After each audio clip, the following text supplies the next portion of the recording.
5051ஆம் ஆண்டு ஒரு மயான அமைதியில் ஒரு ரகசியம் துடிக்கிறது.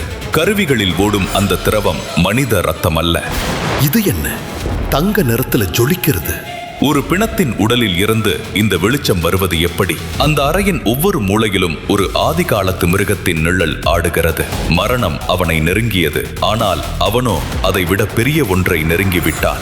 ஒரு எளியவன் ஒரு தெய்வத்தின் ஆதிக்கத்தை இதயத்தில் சுமக்கும் அதிசயம் இது. இந்த மர்மம் நிறைந்த உலகின் நாயகன் இவன்தான். Pack the body. He couldn't handle the divine serum. அடுத்த சப்ஜெக்டை கூட்டிட்டு வாங்க. அப்போது அந்த அறையின் விளக்குகள் ஒவ்வொன்றாக வெடிக்கத் தொடங்கின. நின்ற இதயம் துடித்தது இல்லை. ஒரு பேரண்டமே அவனுக்குள் வெடித்தது. அவன் கண்கள் திறந்தன. ஆனால் அவை மனித கண்கள் இல்லை. அவனது இரத்த நாளங்கள் தீப்பிடித்து துடித்தன. நிமிடங்களுக்கு முன் நின்ற இதயம் இப்போது கடவுளின் சக்தியுடன் துடிப்பது எப்படி? இது அறிவியலுக்கும் அப்பாற்பட்ட ஒரு தெய்வீக தேடல். நோ, இது சாத்தியமே இல்லை. அவனோட கண்ணு ஏன் தங்க நிறத்துல மின்னுது? அத்வைத்தின் தோளில் தங்க நிற பொறிகள் மின்மினிகள் போல தாண்டவமாடின. அவனோட பல்ஸ் இப்போ மின்னல் வேகத்துல ஏறிட்டு இருக்கு. அத பாருங்க, அவனோட கழுத்துல ஒரு புது சிம்பல் தெரியுது. 3 கோடுகள் கொண்ட அந்த அடையாளம் அதுவரை யாருமே காணாத ஒன்று. என்ன நடக்குது? எனக்குள்ள உடம்பு முழுதும் தீப்பிடிச்ச மாதிரி எரியுது. அந்த நெருப்பு அவனது ஆன்மாவை துளைத்து ஒரு புது உருவம் கொடுத்தது. இவ ஒரு சாதாரண மனுஷன் இல்ல. இவனை பாதுகாப்பா வைங்க. அவனது குரலில் முன்பிருந்த நடுக்கம் இப்போது இல்லை. மரணம் முடிவல்ல, அது ஒரு மர்மத்தின் தொடக்கம். ஆனால் இந்த 2ஆம் வாழ்வின் விலை அவனுக்கு தெரியாது. இரும்பு பாதைகளில் அவனுக்காக ஒரு வேட்டை காத்திருந்தது. ஒரு கவச ரயில். அங்கே அத்வைத்தின் தலைவிதி மாற்றப்பட்டது. மிலிட்டரிக்கு தப்பி போறவங்களை கண்டா பிடிக்காது. நீ ஒரு பயனில்லாத சீரங்குப்பையா இல்ல நிஜமான வீரனா? ரஹீமின் முன்னால் நின்ற அத்வைத்தின் கைகள் லேசாக நடுங்கின. என்ன விடுங்க, எனக்கு இங்க இருக்க விருப்பம் இல்ல. என் உடம்புல நடக்கிற மாற்றம் எனக்கே பயமா இருக்கு. அந்த அறையின் இரும்பு சுவர்கள் அவனின் பீதியை எதிரொலித்தன. அடுத்த 4 மணி நேரத்துல நீ உன் சக்தியை காட்டிதான் ஆகணும். அத்வைத், இங்க பயப்படுறவனுக்கு இடமில்ல. சக்தி இருந்தா பிழைப்பாய், இல்லனா நீ ஒரு பிணம். நேரம் மணற்கடிகாரம் போல வேகமாக சரிந்து கொண்டே இருந்தது. எனக்குள்ள என்ன இருக்குன்னு எனக்கே தெரியல ரஹீம். தெரியலனா தெரிஞ்சுக்கோ, இல்லனா செத்து தொலைய வேண்டியதுதான். அந்த மிரட்டல் அத்வைத்தின் மூளையை சுழல வைத்தது. உடனே அவன் கண்கள் மூடின. அவன் ஒரு ஆழமான இருளுக்குள் சென்றான். அது ஒரு புதிய பரிமாணம், நானோ டைமென்ஷன். நான் வந்துட்டேன், என்ன மெதுவா விடுவி. யார் அது? என் தலைக்குள்ள ஒரு சத்தம் கேக்குது.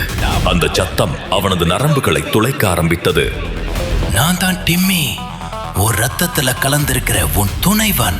ஒரு சாதாரண இளைஞன், ஆனால் ஒரு மாபெரும் மிருகத்தின் இருப்பிடம். எனக்குள்ள ஏதோ ஒரு மிருகம் சீர்ற மாதிரி இருக்கு. பசிக்குது, எனக்கு ரத்தம் வேணும், எனக்கு போர் வேணும். அந்த தீராத தாகம் அத்வைத்தின் உணர்வையே மாற்றத் தொடங்கியது. இன்னும் 3 மணி நேரம் தான் இருக்கு. முடிவெடு அத்வைத். அந்த நேரத்தில் கந்தகத்தீயுடன் ஒரு ஆபத்து ஊடுருவியது.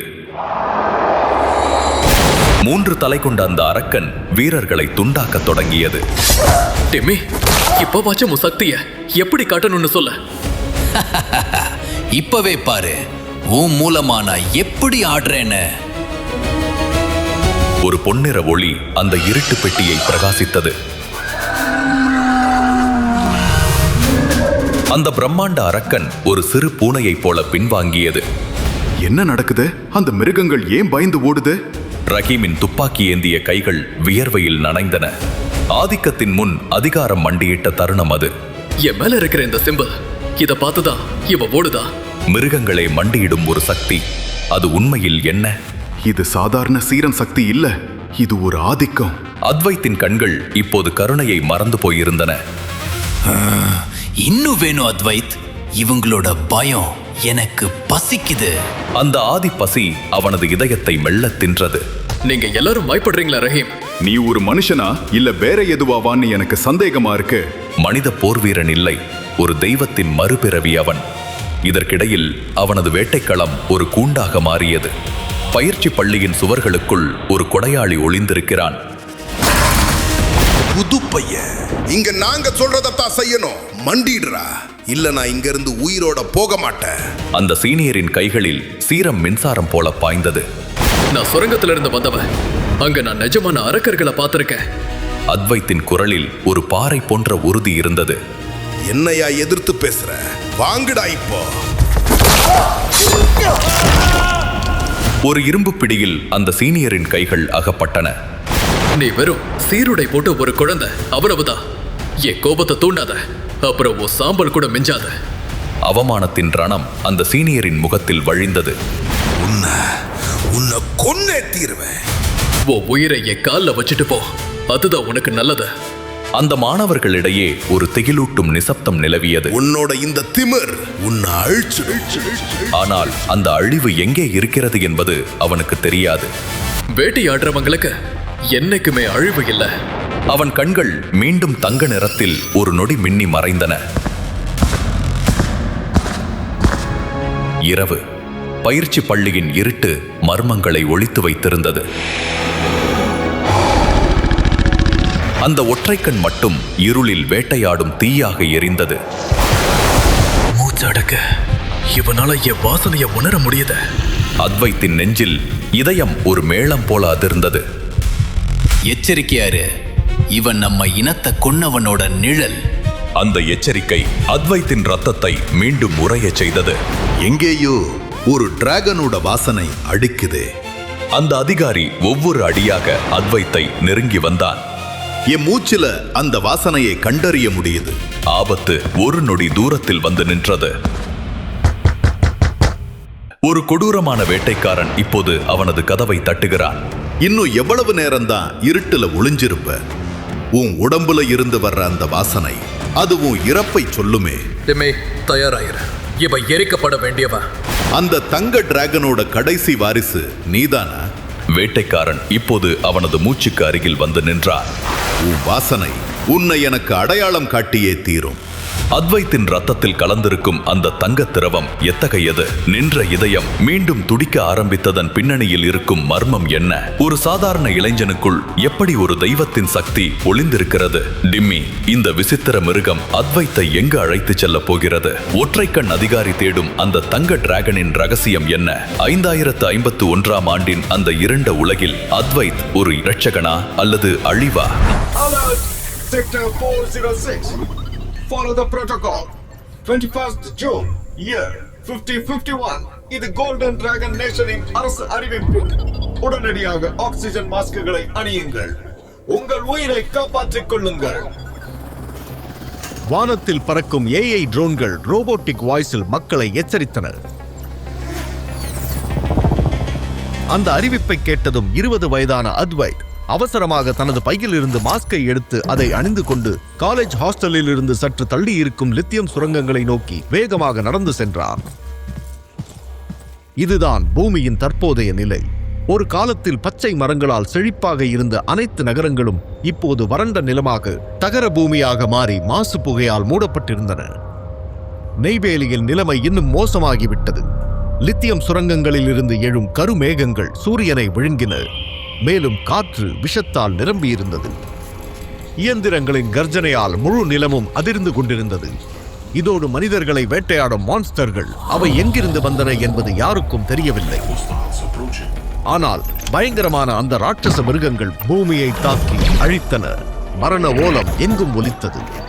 மிகவும் அட்வான்ஸ் வெப்பன்களால் கூட அவற்றை எதுவும் செய்ய முடியவில்லை. மனித குலத்தில் பாதிக்கும் மேற்பட்டவர்கள் அழிவின் விளிம்பில் இருக்க கடைசியாக விஞ்ஞானிகள் ஒரு தீர்வை கண்டுபிடித்தனர். Divine serum. இந்த சீரமை 18 வயதிலிருந்து 20 வயதிற்குள் இருக்கும் இளம் தலைமுறையினரின் முதுகில் செலுத்தினால் அது அவர்களை சூப்பர் மனிதர்களாக மாற்றும். அந்த சூப்பர் சக்தியால் ஸ்பெஷல் பவரை பெறும் வீரர்கள், வீராங்கனைகள் பயங்கரமான அந்த மான்ஸ்டர்களை எதிர்க்கும் சக்தியை பெறுவார்கள். சூப்பர் கார்டியன்ஸாக பலம் வருவார்கள். ஆனால் இந்த சீரத்தில் சில ஆபத்துகளும் உண்டு. அதன் பக்க விளைவுகள் யாராலும் நினைத்து பார்க்க முடியாத அளவுக்கு மோசமானவை. சுருக்கமாக சொன்னால் இந்த டிவைன் சீரம் ஒன்று உங்களை வாழ வைக்கும், இல்லை சாகடிக்கும். அதை காலமே முடிவு செய்யும். அந்த சோதனை நாளில்தான் இப்போது அத்வைத் சுரங்கத்தை நோக்கி சென்று கொண்டிருக்கிறார். இன்னைக்கு எப்படியாவது என் பிளானை எக்ஸிக்யூட் பண்ணிடணும். அது மட்டும் சரியா நடந்துருச்சுன்னா நான் என் அம்மா அப்பாவை இந்த நரகத்திலிருந்து இன்னைக்கு ராத்திரியே தப்பிக்க வச்சிடுவேன் என்று நினைத்துக் கொண்டு சுரங்கத்திற்குள் நுழைந்தான் அத்வைத். சுரங்க அதிகாரி மைக்கில் கத்திக் கொண்டிருந்தான்.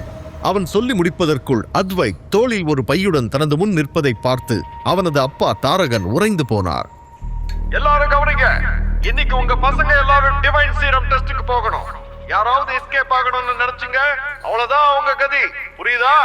அவனை இழுத்து வந்து ஒரு உடைந்த ட்ரக்கின் பின்னால் மறைத்தவர், நீ இங்க என்ன பண்ற, காலேஜுக்கு போகலையா என்று குழப்பத்துடன் கேட்டார். இல்லப்பா, நான் போகல. இன்னும் எத்தனை வருஷம் தான் இப்படி பயந்து பயந்து அடிமைகளா வாழ போறோம்பா? நான் சொல்றதை கேளுங்க, இன்னைக்கு நைட்டு நாம இங்க இருந்து தப்பிச்சு போயிடலாம், அவ்வளவுதான் என்று அத்வைத் உறுதியான குரலில் சொன்னான். அங்கு வந்து அவனது அம்மா இந்துஜா, அத்வைத் என்ன பேசுற, உனக்கு என்ன பைத்தியமாடா?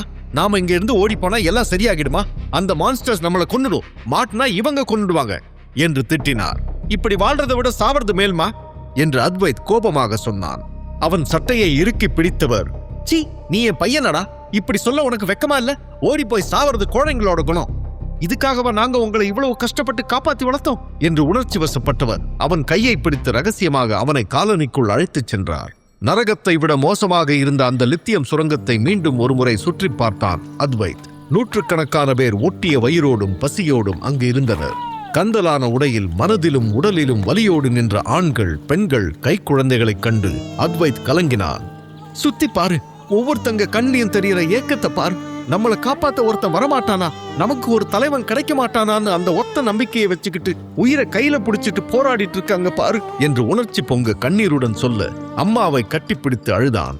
அவன் தலையை வருடிய தாரகன், உன் பாசம் எங்களுக்கு புரியுதுப்பா, ஆனா நீ எங்களை விட நல்லா இருக்கணும், இல்லைன்னா நாங்க படுற கஷ்டத்துக்கு அர்த்தமே இல்லை. எங்களை பத்தி கவலைப்படாத, காலேஜுக்கு போ என்று வாஞ்சையுடன் சொன்னார். அவன் கண்ணீரை துடைத்த இந்துஜா, என் பையன் கோழை இல்ல, ஒரு வீரன் இந்த உலகத்துக்கு காட்டு, ஒரு கார்டியனா திரும்பி வந்து இங்க இருக்கிற எல்லார் வாழ்க்கையையும் மாத்து. என் புள்ள இதை செய்வான்னு எனக்கு நம்பிக்கை இருக்கு, இது என் மேல சத்தியம் என்று அவன் கையை தன் தலைமேல் வைத்து சீரியஸாக சொன்னார். பிராமிஸ்மா, நான் கண்டிப்பா திரும்பி வந்து உங்க எல்லாரையும் கூட்டிட்டு போவேன் என்று இருவரையும் கட்டி அணைத்துக் கொண்டவன் வேகமாக அங்கிருந்து காலேஜ் இருந்த திசையை நோக்கி ஓடினான். பெற்றோரின் வார்த்தைகளை நினைவில் வைத்துக் கொண்டு கல்லூரியின் ஆடிட்டோரியத்துக்குள் நுழைந்தான் அத்வைத். அங்கே பெரும் அமைதி நிலவியது. அவன் ஒரு எட்ஜ் சீட்டில் உட்கார முதல்வர் மேடைக்கு வந்து, 10th இயர் சீரம் டெஸ்ட் டேக்கு உங்களை வரவேற்கிறேன். ஒரு சாதாரண மனிதனை சூப்பர் ஹியூமனாக மாற்றும் டிவைன் சீரம் பத்தி உங்க எல்லாருக்கும் தெரிஞ்சிருக்கும். ஆனால் அது 5% மனிதர்களுக்கு மட்டுமே தான் இதுவரை வேலை செஞ்சிருக்கு. மீதமுள்ள 95% பேர் பக்க விளைவுகளால் பாதிக்கப்பட்டிருக்காங்க. ஆனா அதை பத்தி நீங்க கவலைப்பட வேண்டாம், because you are all youngsters, சீக்கிரமே குணமாயிடுவீங்க என்று சொன்னார். அவர் சொன்னதில் பாதி மட்டுமே உண்மை. தெய்வீக சீரத்தின் பக்க விளைவுகளால் பலர் பலவீனமான வாழ்க்கையை மட்டுமே வாழ்ந்து வருகின்றனர். அடுத்த நொடியே அந்த இடம் முழுவதும் ஆர்மியின் கட்டுப்பாட்டில் வந்தது. வீதியில் பல மாணவர்கள் ஆடிட்டோரியத்தை விட்டு ஓட முயன்றனர். ஆனால் சோல்ஜர்ஸ் அவர்களுக்கு அந்த வாய்ப்பை வழங்கவில்லை. அங்கு நடக்கும் குழப்பத்தைக் கண்டு முதல்வர் தனது உரையை தொடர்ந்தார். டியர் ஸ்டூடெண்ட்ஸ், தைரியமாக இருங்க. இது நமது மனித இனத்தை காப்பாற்றுவதற்கான கடைசி வாய்ப்பு. உங்களைப் போன்ற இளைஞர்களுக்காக அரசாங்கம் நிறைய செலவு செய்கிறது. அட்வான்ஸ் மெடிக்கல் டீம் ரெடியா இருக்காங்க என்று கூறினார். மேலும் அங்குள்ள தலைமை மருத்துவ அதிகாரியை அழைத்தார். அவர் மைக்கை எடுத்து, let's start the divine serum process என்றார். உடனடியாக நர்ஸ்கள் டூல் கிட்டுடன் தயாராக முன்வந்தனர். ஆனால் எந்த ஸ்டூடெண்ட்ஸும் டிவைன் சீரம் எடுக்க முன்வரவில்லை. அத்வைத் மட்டும் அசையாமல் உட்கார்ந்திருந்தான். அவனது அம்மாவின் வார்த்தைகள் மீண்டும் அவன் காதுகளில் ஒலித்தது. நீ ஒரு கோழை இல்ல, ஒரு வீரன் இந்த உலகத்துக்கு காட்டு, ஒரு கார்டியனா திரும்பி வந்து இங்கே இருக்கிற எல்லார் வாழ்க்கையையும் மாத்து, இது எம்மேல சத்தியம். எழுந்து நின்ற அத்வைத் தன் கைகளை உயர்த்தி முன்னோக்கி நடந்தான். அங்கிருந்த அனைத்து கண்களும் அவனை மட்டுமே பார்த்து கொண்டிருந்தன. நேராக மெடிக்கல் டீம் முன் சென்று நின்றவன் தனது சட்டையை கழற்றி தனது முதுகை காட்டி உறுதியான குரலில், ஏன் இன்னும் வெயிட் பண்ணிட்டு இருக்கீங்க? ஐ எம் ரெடி, டிவைன் சீரமை என் உடம்புல ஏத்துங்க என்றான். அவனது கண்களில் இருந்த உறுதியையும் அவனது குரலில் இருந்த கோபத்தையும் பார்த்த பிரின்சிபல், சீஃப் டாக்டர், கமாண்டர் உட்பட அங்கிருந்த அனைவரும் அதிர்ச்சி அடைந்தனர். அத்வைத்தை முன்மாதிரியாக கொண்ட சில மாணவர்கள் தைரியமாக முன்னேறினர். This is not a choice, it's an order. எல்லாருமே இன்னைக்கு சீரம் எடுத்துக்கணும், இல்லைன்னா நாளைக்கே நீங்களும் மைண்ட்ல ஒர்க் ஸ்டார்ட் பண்ணிடணும். So this is your judgment day. Commander, you can proceed என்றவர் சொல்லி நகர சிறிது நேரத்தில் எல்லா மாணவர்களையும் தனித்தனி பெட்டில் படுக்க வைத்தனர். அனைவர் ஹார்ட் ரேட்டும் மானிட்டர் செய்யப்பட்டது. அத்வைத் தன்னை நோக்கி வந்த மிலிட்டரி டாக்டரை பார்த்தான். அவளின் கண்கள் வித்தியாசமாய் சிவப்பு நிறத்தில் இருந்தது. ஆங்காங்கே மாணவர்கள் கத்தும் சத்தம் கேட்க ஆரம்பிக்க அத்வைத் பதட்டமானார். பயப்படாத அத்வைத், அம்மா அப்பாவுக்காகவாவது இதை நீ செஞ்சுதான் ஆகணும். நான் வாழணுமா இல்ல சாகணுமான்னு இந்த டிவைன் சீரம் முடிவு பண்ணட்டும் என தனக்குத்தானே சொல்லிக் கொண்டான். அதை எதையும் கவனிக்காத அந்த டாக்டர் ஒரு கருப்பு நிற சூட்கேஸை திறக்க அதிலிருந்து குளிர்ந்த புகை வெளிப்பட்டது. திரும்பி படு, லேசா வலிக்கும் என மெஷின் போல சொன்னவள் ஒரு பாட்டிலை எடுக்க அதற்குள் ஜென்னெக்ஸ் ஹோலி சீரம் கோல்டன் நிறத்தில் ஆடியது. அதை சிரிஞ்சில் ஏற்றி ஒரு நிமிடம் கூட அத்வைத்துக்கு ரிலாக்ஸ் ஆக டைம் கொடுக்காமல் அப்படியே அவனது முதுகுத்தண்டில் செலுத்த அடுத்த நிமிடம் அவன் மொத்த உலகமும் அமைதியானது. பார்வையும் மங்கலாக அத்வைத் மூச்சு விட முடியாமல் திணறினான். அவன் ஹார்ட் ரேட் கடகடவென ரைஸ் ஆக அவனது உடலில் இருந்த ஒவ்வொரு நரம்பிலும் ஜென்னெக்ஸ் சீரம் தீ போல பரவியது. வார்த்தையில் விவரிக்க முடியாத வலி அத்வைத்தை புரட்டி போட அவன் உடல் துடிக்க ஆரம்பித்தது. அவன் கண்களும் கருப்பாக மாற அதைக் கண்டு ஷிட் என்றாள் அந்த டாக்டர். அத்வைதுக்கு என்ன நடக்கின்றது என்றே புரியவில்லை. அவன் உடலை உள்ளுக்குள் யாரோ கூறு கூறாக வெட்டுவது போல் இருந்தது. நரம்புகள் புடைக்க அம்மா என பெரும் குரல் எடுத்து கத்தினான். என்ன நடக்குது எனக்குள்ள? நான் சாக போறேனா என அத்வைத் மிரள திடீரென அவன் மூளையில் பிரைட்டாக ஒரு காட்சி தெரிந்தது. பெரிய தங்க நிற டிராகன் ஒன்று உயர்ந்த மலை மீது பிரம்மாண்டமாக நின்றிருந்தது. அதை சுற்றி கண்ணை கூசும் அளவு ஆறா இருக்க அது மெதுமெதுவாய் அத்வைத் உடலுக்குள் நுழைய ஆரம்பித்தது. நீ தேர்ந்தெடுக்கப்பட்டவன், என்னோட அம்சம், உன் அம்மாவின் ஆசையை நிறைவேற்று என்று பெண் குரலில் பேசிய அந்த டிராகன் காற்றில் கலந்து மொத்தமாக அத்வைத் உடலுக்குள் நுழைந்தது. ஒரு நொடி அண்ட சராசரங்களும் அவனுக்குள் 1000 மின்னல்கள் போல் அடங்க அவன் வலது கையில் ஒரு அதிசயமான சிம்பல் தோன்றியது. அடுத்த நொடி அவன் நினைவு அப்படியே கட்டானது. அத்வைத் அமைதியாகி அவன் இதய துடிப்பு மெதுவாக குறைந்து மியூட் ஆனது. எஸ், அவன் இறந்து விட்டான். கோடியில் ஒருவரின் உடல் ஜென்னெக்ஸ் சீரமை அக்செப்ட் பண்ணி கொள்ளாது. அத்வைத் உடலும் சீரமை ஏற்றுக்கொள்ளாமல் போய்விட அவன் உடல் அசைவற்று கிடந்தது. அதைக் கண்ட டாக்டர் டைம் ஆஃப் டெத் 12 மணி என நோட் பண்ணிவிட்டு மிலிட்டரி கார்ட்ஸை அழைத்து அத்வைத் பாடியை ரிமூவ் பண்ண சொன்னாள். அவர்கள் வேகமாய் அவனை தூக்க வர அடுத்த நொடி அந்த ஆச்சரியம் நிகழ்ந்தது. மூச்சை இழந்தவன் மீண்டும் உயிர் பெற்றான். பிரபஞ்சம் அவனை மீண்டும் பிறக்க வைத்தது. மார்பை விரித்து பெரிதாக மூச்சு வாங்கியவன் கண்முழிக்க அவன் ஹார்ட் ரேட் படிப்படியாக உயர்ந்து ஸ்டேபிள் ஆனது. செத்தவன் எழுந்ததை பார்த்து சோல்ஜர்ஸ், அந்த டாக்டர் அண்ட் என்டையர் மெடிக்கல் யூனிட்டும் திடுக்கிட்டு போனார்கள். டாக்டரோ அதற்கு மேல் நம்ம சரியா தான் பார்த்தோம், அப்புறம் எப்படி ஆச்சு என மீண்டும் அத்வைத்தை வைட்டல் செக் பண்ணினான். அத்வைத் கண் பார்வை அப்பொழுதும் மங்கலாகவே இருக்க தன்னையும் அறியாமல் கையை உயர்த்தி பார்க்க முயன்றான். அவன் முழங்கையில் 3 நகக்கீரல் போன்ற சிவப்பாய் பெரிய சிம்பல் தெரிய அதை பார்த்தால் பெரிய பீஸ்ட் கீறியது போல் இருந்தது. ஆனால் அவனுக்கு அது சரியாக தெரியவில்லை. சொல்லப்போனால் அவனுக்கு பார்வையே சரியாக இல்லை. அத்வைத் தலையை பிடித்துக் கொண்டு எழ முயன்றான். அதற்கு அவனை அனுமதிக்காத டாக்டர், அசையாத, அப்படியே இரு என அருகே வந்து அவன் சிம்பலை பார்க்க உடனடியாக அவள் முகம் மாறியது. இது என்ன சிம்பல்? இப்படி ஒன்ன நான் பார்த்ததே இல்லையே என்றவள் தன் சிஸ்டமில் மீண்டும் செக் பண்ணி பார்த்தாள். ஜென்னெக்ஸ் சீரமால் என்னென்ன சூப்பர் பவர் சிம்பிள்ஸ் கிடைக்கும் என மிலிட்டரியிடம் பெரிய ரெக்கார்டு இருந்தது. ஆனால் அதில் இருந்த ஒன்று கூட அத்வைத்தோடு மேட்ச் ஆகாமல் போக, இல்ல இது புது சிம்பிள், இவனுக்கு தான் ஃபர்ஸ்ட் டைம் கிடைச்சிருக்கு என டாக்டர் உறுதிப்படுத்த உடனடியாக கமாண்டரை வர வைத்தார்கள். இவனை தனி ரூமுக்கு சேஞ்ச் பண்ணுங்க என கமாண்டர் ஆர்டர் கொடுக்க அத்வைத் தனிமைப்படுத்தப்பட்டான். என்ன நடக்குது, எங்க கூட்டிட்டு போறீங்க என்றவன் அரை மயக்கத்தில் கேட்க யாரும் அவனுக்கு பதில் சொல்லவில்லை. புது சிம்பிள்ஸ் ரேர் தான், ஆனா அவன் கான்ஷியஸ் ஆகிற வரை வெயிட் பண்ணி பார்க்கலாமே என டாக்டர் கேட்க, இல்ல எங்களால புரோட்டோகாலை மீற முடியாது, புது சிம்பிள்ஸ் எப்பவுமே டேஞ்சர், சோ இமிடியேட்லி அந்த பையனை பிரெயின் டெட் பண்ணிடுறது பெட்டர் என்று கமாண்டர் சொல்வது அத்வைத் காதிலும் கேட்டது. அவன் அதிர்ச்சியில் எழுந்து நிற்க முயன்ற பொழுது ஸ்லிப் ஆகி மயக்க நிலைக்கு சென்றான். அதே சமயம் வெயிட் அகாடமி ஹெட் கிட்ட இருந்து கால் வருது என டாக்டர் நிறுத்த கமாண்டர் அட்டென்ட் பண்ணினார். எங்களுக்கு அந்த பையன் உயிரோட வேணும், அவனை இமீடியட்டா அகாடமிக்கு கொண்டு வாங்க, அவன் பத்திரம் என கம்பீரமான குரலில் ஹெட் ஆர்டர் கொடுத்தார். நடந்த அனைத்தையும் நெக்ஸ்ட் ஜென் அகாடமியில் இருந்தே பார்த்திருக்கிறார்கள் என கமாண்டருக்கு புரிந்தது. பிறகு என்ன நடந்தது என அத்வைத்துக்கு தெரியாது. ஆனால் அவன் மீண்டும் கண்முழித்த பொழுது வேகமாக சென்று கொண்டிருக்கும் ஒரு ட்ரெயின் ரூமில் தனியாக படுத்திருந்தான். கடகடவென நடந்த அனைத்தும் நினைவு வர தூக்கி வாரி போட்டு எழுந்தான். என்ன கொல்ல பார்த்தாங்களே, அப்புறம் எப்படி இங்கே வந்த என பீதியாக சுற்றி பார்த்த பொழுது, welcome to next gen academy, you are a guardian now. உங்கள் ஸ்பெஷல் பவர்ஸ் மற்றும் சிம்பலை பற்றி தெரிந்து கொள்ளுங்கள் என்று ஒரு புக் இருக்கு. அத்வைத் முகம் மாறி, வாட் தி ஹெல், எனக்கு பவர் கிடைச்சிருக்கா என கத்தினார். ஹாரி பாட்டரில் வரும் ட்ரெயின் போல ஒரு நீராவி என்ஜின் ட்ரெயினில் அத்வைத்தை அகாடமிக்கு அழைத்துச் சென்று கொண்டிருந்தார்கள். அவன் கனவிலும் தனக்கு பவர்ஸ் கிடைக்கும் என நினைக்கவில்லை. என் பேரண்ட்ஸுக்கே கிடைக்காத பவர் எனக்கு எப்படி கிடைச்சது? ஒருவேளை இது கனவா என தன் கையை பார்த்தான். அந்த யூனிக் 3 ஸ்கிராட்ச் சிம்பல் சிவப்பு நிற டாட்டூ போன்று மாசாக இருந்தது. அப்ப நானும் ஒரு கார்டியனா என நம்ப முடியாமல் வேகமாக டேபிள் மீது இருந்த இன்ஸ்ட்ரக்ஷன் புக்கை புரட்டினான். அதில் எத்தனை வகையான பவர்ஸ் இருக்கிறது, எந்த சிம்பல் எந்த பவரை குறிக்கும், அந்த பவருக்கு என்ன அசைன்மெண்ட் கொடுக்க வேண்டும் என நிறைய விவரங்கள் இருந்தும் அதில் ஒன்று கூட அவன் சிம்பலோடு மேட்ச் ஆகவே இல்லை. என்னடா அது, என் சிம்பலை வேற காணோம், இப்ப நான் ஸ்பெஷலா இல்ல ப்ராப்ளமா என குழம்பி அவனுக்கு லேட்டாக பல்ப் எரிந்தது. வெயிட் a minute, கடைசியா என்ன மிலிட்ரி கொல்ல பார்த்தாங்க, அப்ப அவங்க லிஸ்ட்ல இல்லாத சிம்பல் வந்தா டேஞ்சர்னு அர்த்தமா?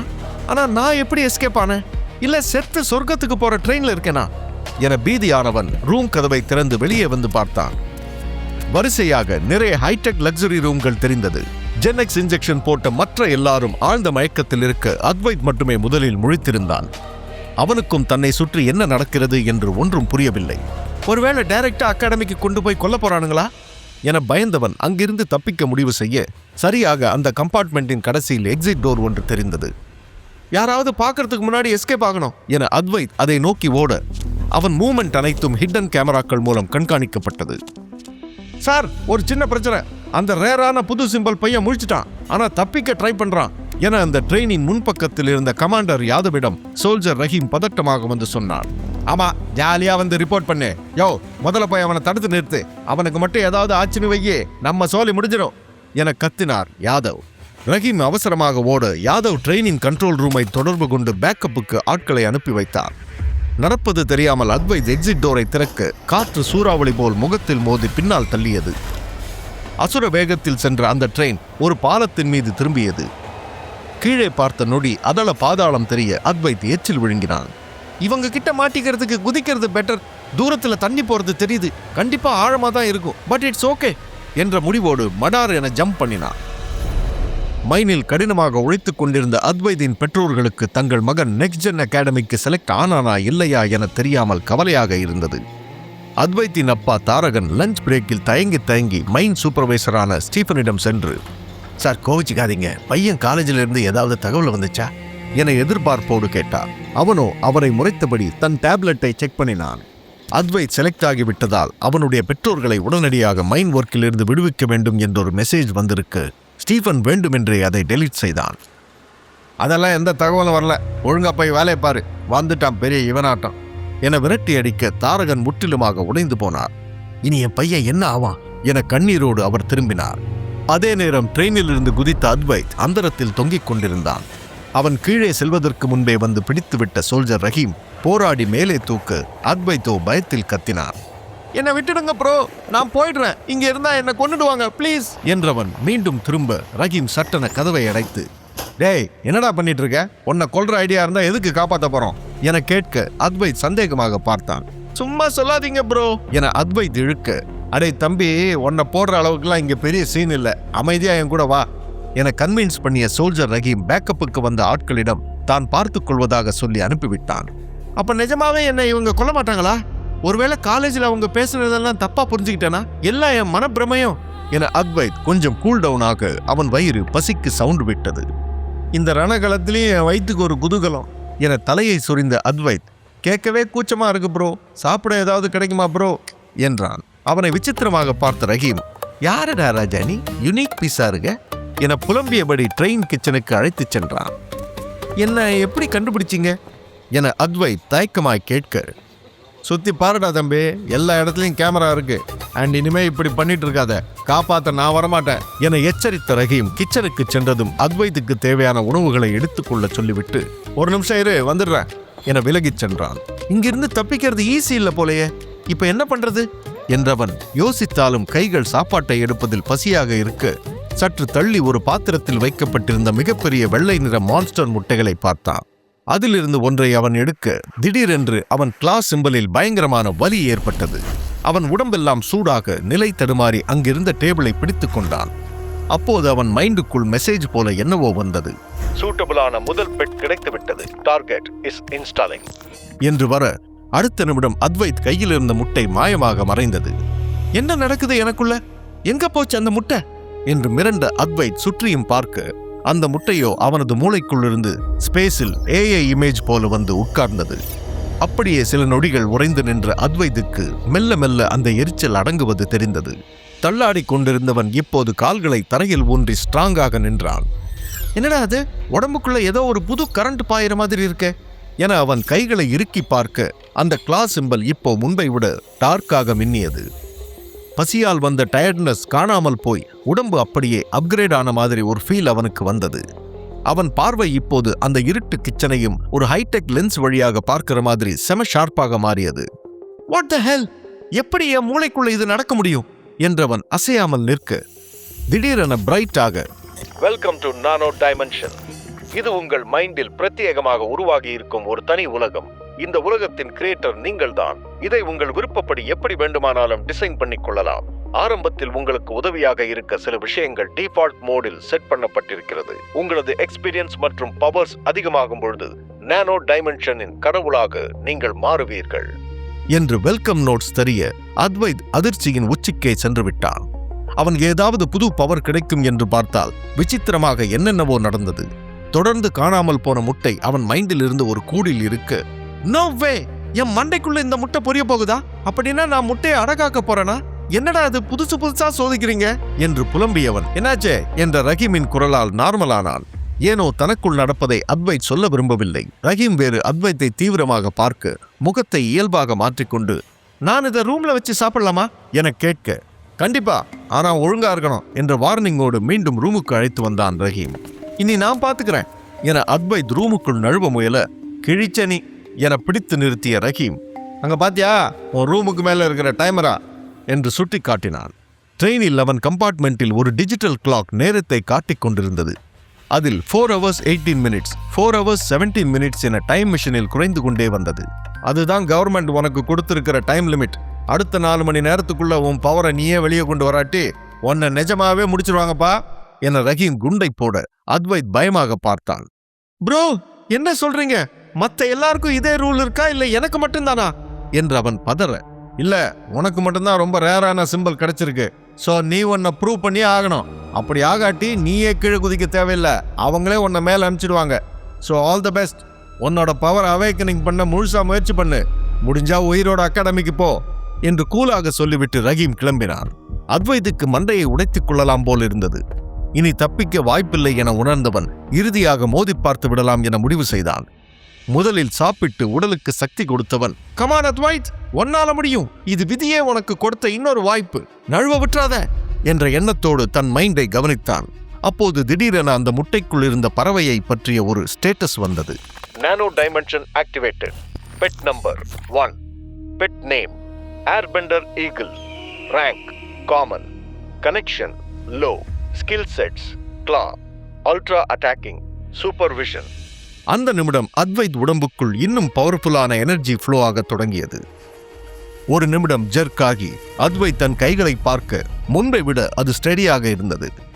Beast master name Advait. Rank common. Blood line human. அந்த பீஸ்டுக்கு என்ன ஸ்கில் எல்லாம் இருந்ததோ அதெல்லாம் அவனுக்கும் பொருந்த, அப்போ இதுதான் என் பவரா என மகிழ்ச்சியில் கத்தியபடி எழுந்து நின்றான். இதை எப்படி ஆக்டிவேட் பண்றது என யோசிக்க, உங்களுக்கு பொருந்தக்கூடிய வெப்பனை செலக்ட் செய்யவும் என இன்னொரு ஸ்டேட்டஸ் வந்தது.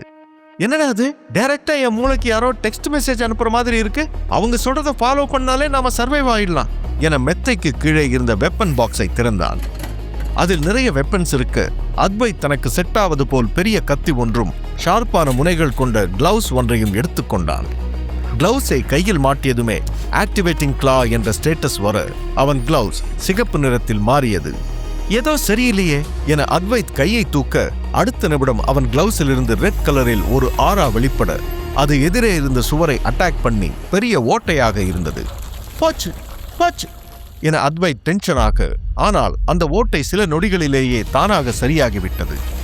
ஓ, இது மேஜிக்கல் ட்ரெயின்ல என லேட்டாக புரிந்து கொண்டவன் அடுத்த 1 மணி நேரத்திற்கு விடாமல் தன் பவரை பயன்படுத்தினான். தன் கத்தியை வைத்து அல்ட்ரா அட்டாக்கிங் பவரையும் சோதித்து பார்த்தவன் ரூமில் இருந்த ட்ரைனிங் டம்மி வெயிட் மிஷினை தூள் தூளாக வெட்டி எறிந்தான். வாவ், அன்பிலீவபிள், எனக்குள்ள இப்படி ஒரு பவரா என முதல் முறையாக மகிழ்ந்தான். அதிக நேரம் பவரை யூஸ் பண்ணியதால் வீக்காக ஃபீல் பண்ணினான்.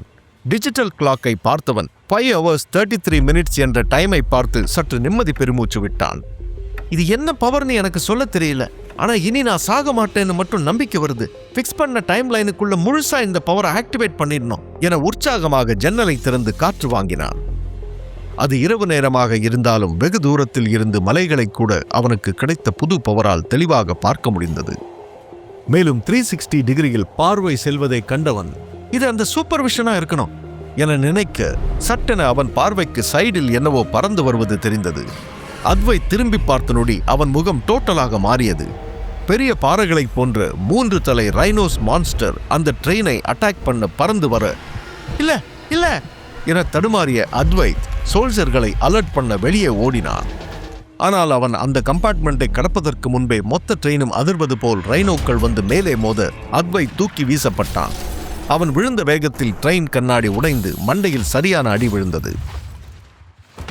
இருந்தும் முகத்தில் ரத்தம் சொட்ட சொட்ட அவன் எழுந்து பார்த்த பொழுது ட்ரெயினின் மேல்பாகம் உடைக்கப்பட்டு ரைனோக்கள் மேலே வட்டமிடுவது தெரிந்தது. அத்வைத் தன் பவரை ஆக்டிவேட் செய்ய முயன்றான். ஆனால் நாள் முழுக்க பிராக்டிஸ் பண்ணியதில் அவன் எனர்ஜி தீர்ந்து போயிருந்தது. வேறு வழி இல்லாமல் அத்வைத் கத்தியை எடுக்க அதே நேரம் 2 ரைனோக்கள் கீழே வந்து ரூம்களை நொறுக்கத் தொடங்கின. அத்வைத் மறைந்து அட்டாக் பண்ண முன்னேற சரியாக மேலே இருந்த மிகப்பெரிய ரைனோ அவனுக்கு எதிரே இறங்கியது. அதன் கண்கள் தீக்கங்குகள் போல் கொடூரமாக இருக்க அது அத்வைத்தை உற்று பார்த்தது. இப்பொழுது மற்ற 2 ரைனோக்களும் கூட அத்வைத்தை நோக்கி திரும்ப அவனோ எதையும் கவனிக்கவில்லை. அவன் கத்தி பெரிய ரைனோவை குறிவைத்திருக்க திடீரென அந்த ரைனோ பின்வாங்க தொடங்கியது. அதைப் போலவே மற்ற 2ம் பின்வாங்க அத்வைத்தும் அதை கவனித்தான். என்ன பண்ணுதுங்க இதுங்க என்று அவனும் அப்படியே நின்றுவிட சரியாக அவன் கையில் இருந்த சிம்பலில் இருந்து சொல்ல முடியாத வலி உருவானது. அத்வைத் கையை பிடித்தபடி அந்த ரைனோக்களை பார்க்க அவை 3ம் பயத்தில் கத்தின.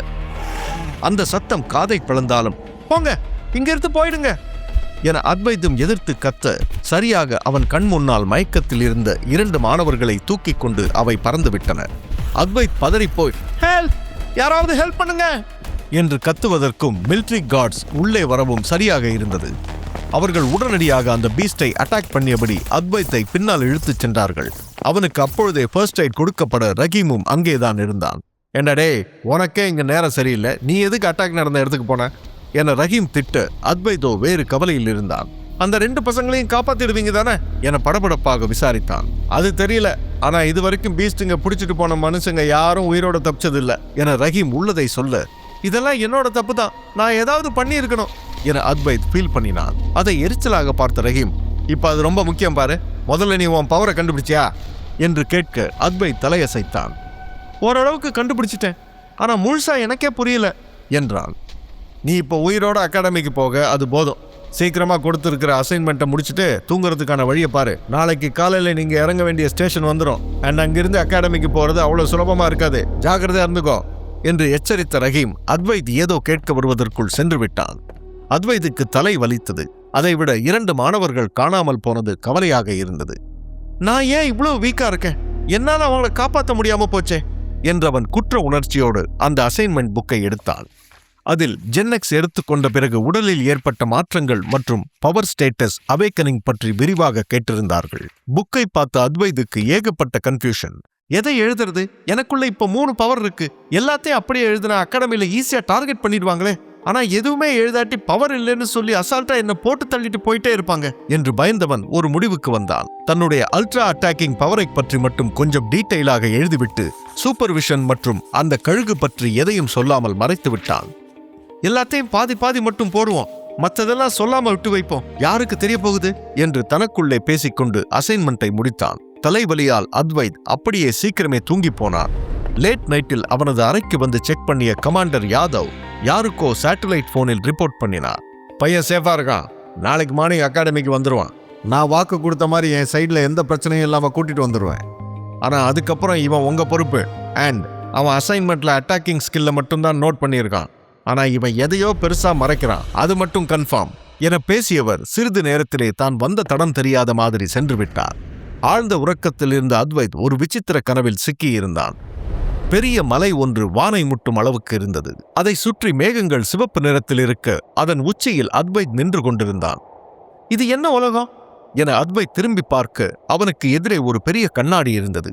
அதில் அத்வைத்துடைய 3 நகக்கீரல் சிம்பல் சிவப்பு நிறத்தில் ஜொலிக்க சட்டென அது ஒரு பிரம்மாண்ட உருவமாக மாறியது. தங்க சூரியனின் ஜுவாலையில் ரெக்கைகளை விரித்து தலையை சிலுப்பியது அந்த 20 அடி விஸ்வரூப பறவை. கோல்டன் டிராகன் என அத்வைத் அதை நோக்கி நகரப்போக திடீரென அவன் முகத்தில் அடித்து யாரோ எழுப்பிவிட்டார்கள். எழுந்துரு, இன்னும் 1/2 மணி நேரத்தில் ஸ்டேஷன் வந்துடும், யூனிஃபார்ம் வெப்பனை எல்லாம் ரெடியா எடுத்துக்கோ என ரஹீம் விரட்ட அத்வைத்தோ பதறி எழுந்தான். அவன் உடல் வேர்வையில் முழுதாக நனைந்திருக்க கையில் இருந்த சிம்பலும் லேசாக வலித்தது.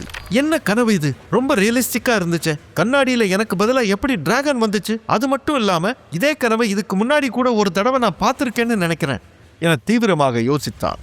ஏய், சொன்னது காதுல விழல என ரஹீம் அதட்ட அத்வைத்துக்கு பின்பு யோசிக்க நேரமில்லை. விரைவாக கிளம்பி ரெடியாகிவிட்டான். சிறிது நேரத்திலே ஒரு ஸ்டேஷனில் ட்ரெயின் நிற்க, ஸ்டூடெண்ட்ஸ், இதோட உங்க பயணம் முடிஞ்சது. இதுக்கு மேல நீங்க தான் நெக்ஸ்ட் ஜென் அகாடமிக்கு 1 கிலோமீட்டர் நடந்து போகணும். புதுசா வர எல்லா ஸ்டூடெண்ட்ஸுக்கும் நடக்கிற முதல் டெஸ்ட் இது. அண்ட் யாரும் சுத்தி இருக்கிற சைலண்டான காட்டு பகுதியை குறைச்சி எடை போட்டுற வேண்டாம். கேர்ஃபுல்லா இருங்க. ஆல் தி பெஸ்ட் என்று ரஹீம் அனைவருக்கும் இன்ஃபார்ம் பண்ணி அத்வைத்தை திரும்பி பார்க்க அவன் லேசாக தலையசைத்தான். அதைக் கண்டு ரஹீம் சின்ன புன்னகையோடு கிளம்பிவிட அத்வைத்தோ யாருமே ட்ரெயினில் இருந்து இறங்காத போதும் நெஞ்சில் துணிவோடு முதல் ஆளாக இறங்கி அகாடமியை நோக்கி நடந்தான். கமாண்டர் யாதவ் அதை கவனித்து மீண்டும் கால் பண்ணி, அவன் அகாடமிக்கு வந்துட்டு இருக்கான், அவனை சோதிச்சு பார்க்க இது சரியான நேரம் என்று சொல்ல தன்னை சுற்றி ஒரு வலை விரிக்கப்படுவது அத்வைத்துக்கு தெரியவில்லை. ஆனால் அவன் தைரியத்தை பார்த்து பின்னாலே மற்ற மாணவர்கள் வரிசையாக இறங்க அத்வைத் தன்னையும் அறியாமல் மொத்த கூட்டத்தையும் வழிநடத்த ஆரம்பித்தான். முதலில் சென்ற அத்வைத் தன்னுடைய சூப்பர்விஷன் பவரை பயன்படுத்தி சுற்றி இருந்த காட்டுப்பகுதியை ஸ்கேன் பண்ணினான். அந்த இடத்தில் அதிகமாக இருந்தது ராட்சத எலிகளை. இந்த எலிகள் சற்று விசித்திரமான உயிரினம். நேரடியாக அட்டாக் பண்ணாது, மாறாக அதன் பக்கம் யாராவது வந்தால் பெரிய பெரிய கல்லாக எடுத்து மேஜிக் மூலமாய் மேலே எறிய ஆரம்பித்துவிடும். அத்வைத் செக்டார் 7இல் இருந்து எலிகளை நிறைய பார்த்திருக்கிறான். அது 1-2 வந்தால் பிரச்சனை இல்லை. அங்கோ 100க்கும் அதிகமாக இருந்தது. இதனால் சட்டென்று ஒரு பிளான் பண்ணிய அத்வைத் நடையின் வேகத்தை குறைத்தான். இந்த அகாடமியில எதுக்கு இவ்வளவு சாடிஸ்டிக்கா இருக்காங்க? புதுசா வர பசங்களை கல்லடிப்பட்டு வரணும்னு எதிர்பார்க்கறாங்களா? இதுங்க வேற தாறுமாறா கல்ல விட்டு எரியுமே என அத்வைத்துக்கு எரிச்சலாக திடீரென்று அவனுடைய நானோ டைமென்ஷனில் இருந்து ஒரு சத்தம் கேட்டது. எனக்கு பசிக்குது, எலி வேணும் என யாரோ சொல்ல அத்வைத் திடுக்கிட்டான். யாரு பேசுனது இப்போ என்றவன் நன்றாக கவனித்த பொழுதுதான் அந்த கழுகு குட்டி பேசுவது கேட்டது. நிறைய எலி வேணும், பசிக்குது பசிக்குது என்றது கத்த. ஓ மை காட், இதால பேசக்கூட முடியுமா என திகைத்த அத்வைத் கொஞ்சம் பொறுமையாரு என்று சொல்லி பார்க்க அதுவோ அவன் தலைக்குள் இருக்கும் நானோ டைமென்ஷனல் ஸ்பேஸில் அங்கும் இங்கும் பறந்து தொல்லை கொடுத்தது. சே, நீ அமைதியா இருந்தா தான் தருவேன் என டீல் பேசிய அத்வைத் தன்னுடைய ஸ்வாடையும் கையில் எடுத்துக்கொள்ள யாரோ ஒருவன் தங்களுடைய எல்லைக்குள் வருவதை பார்த்ததும் ஃபுட்பால் சைஸில் இருந்த ராட்சச எலிகளுக்கு டென்ஷன் ஆனது. அவை உடனடியாக மேலே வந்து பெரிய பெரிய கற்களை எடுத்து அத்வைத் மேலே எரிய ஆரம்பிக்க அவன் அல்ட்ரா அட்டாக்கிங் ஸ்கில்லை ஆக்டிவேட் செய்து அனைத்து எலிகளையும் வெட்டி எறிய ஆரம்பித்தான். இடையில் அவசரமாக சில இறந்த எலியின் உடல்கள் ஆட்டோமேட்டிக்கலி நானோ டைமென்ஷனில் சென்று மறைந்தது. அப்போது அவனுக்குள் ஒரு விசித்திரமான மாற்றம் தெரிந்தது. நானோ டைமென்ஷன் உள்ளே அந்த எலிகளை கழுகு சாப்பிட டயர்டாக இருந்த அத்வைத்தோட உடம்புக்குள் புதிதாக எனர்ஜி ஏறுவது அவனுக்கு புரிந்தது. ஓ, அப்ப நான் வேட்டையாடுற பீஸ்டுகளை இது சாப்பிட்டா எனக்கு பவர் ஏறுமா என அத்வைத் ஆச்சரியப்பட்டான். அவனோட சிம்பல் இன்னும் பிரகாசமாக மாற அவனோட சூப்பர்விஷன் பவர் முன்னை விட பல மடங்கு அதிகமானது. எலிகளை கழுகு சாப்பிடுவதில் அமைதியாகிவிட்டன. அத்வைத் தன்னுடைய க்ளோவையும் யூஸ் பண்ண அவன் பவர்ஃபுல்லானவன் என்று தெரிந்ததும் சில எலிகள் அங்கிருந்து தப்பித்து ஓடியது. யூசி, நீ யூஸ் பண்ற க்ளவ் இந்த இடத்துக்கு ஏத்த பெர்ஃபெக்டான வெப்பன், கிட்டத்தட்ட சீட் கோட் மாதிரி என்று திடீரென ஒரு பெண்ணின் குரல் பின்னால் கேட்க அத்வைத் எச்சரிக்கையாக திரும்பி பார்த்தான். ஹாய், நான் ரசிகா என்றவள் அத்வைத்தோடு சேர்ந்து எலிகளை அட்டாக் பண்ணியபடி பேச ஹை போனிடைல் மற்றும் அகாடமி யூனிஃபார்மிலும் கூட மிகவும் அழகாய் தெரிந்தாள். அவள் கையில் இருந்த want சிம்பலை Advait கவனித்தான். I am Advait. ஆமா, நீ ஒரு மேஜிக்கல் பவர் யூசர் தானே? உன்னால பவர்ஃபுல்லான மேஜிக்கல் பவர்ஸை யூஸ் பண்ண முடியுமே, பின்ன எதுக்கு வெப்பன் யூஸ் பண்ற என்றவன் புரியாமல் கேட்க ரசிகா டென்ஷனாக சொன்னாள். என்னால் இப்போ எமர்ஜென்சிக்கு மட்டும்தான் மந்திரத்தை யூஸ் பண்ண முடியும். சும்மா யூஸ் பண்ணா நான் டயர்ட் ஆயிடுறேன். எங்களுக்கும் அப்படித்தான் என சில புதிய குரல்கள் கேட்க மேலும் 2 பேர் அவர்களோடு சேர்ந்து கொண்டார்கள். நான் கரண், இவன் ஜேம்ஸ் என்று அவர்கள் அறிமுகப்படுத்த, கரண் சற்று பாடி பில்டர் போன்று இருக்க, ஜேம்ஸோ ஓங்கி அடித்தால் செத்துவிடும் அளவுக்கு ஒல்லியாக இருந்தான். அத்வைத் தன்னை அறிமுகப்படுத்தி கொண்டு வேகமாக தன் பிளானை சொன்னான். இந்த எலிங்க மனுஷங்க முகத்தை பார்த்தா அட்டாக் பண்றதை ஸ்டாப் பண்ணாதுங்க.